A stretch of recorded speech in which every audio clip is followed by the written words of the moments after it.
دعا کے لیے رادر سوال تو نہیں لیکن دعا کے لیے اکثر کہتے رہتے ہیں کہ صاحب رزق کی کمی ہے، گرچہ وہ دعا کراتے وقت ان کے الفاظ اور ہوتے ہیں جو شرک کے مترادف ہیں میرے نزدیک،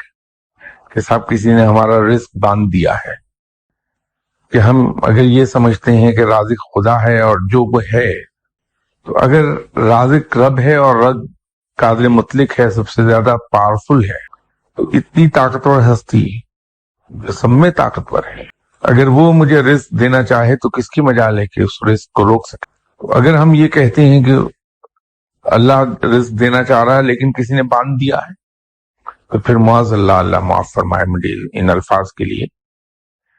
تو پھر تو یہ ہے کہ طاقتور کون ہے، دینے والا یا روک دینے والا؟ تو اس لیے میں کہتا ہوں کہ وہ شرک مترادف ہے میرے نزدیک۔ تو لوگ یہی کہتے ہیں کہ صاحب رزق باندھ دیا، رزق روک دیا ہے۔ تو رزق کی وسعت کے سلسلے میں حدیث تو اپنی جگہ ہے کہ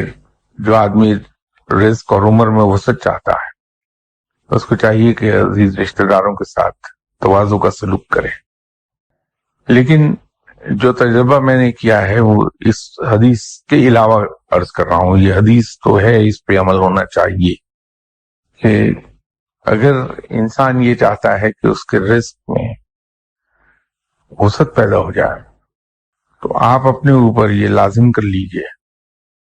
کہ اللہ کے بندوں کو کھانا کھلاتے رہیے۔ کوئی ایسا رشتہ داروں میں، عزیزوں میں، دوستوں میں، پڑوسیوں میں کوئی ایسا گھر دیکھ لیجئے جو سفید پوش ہیں، کسی سے بتاتے نہیں ان کا حال کیا ہے لیکن مشکل میں ہے،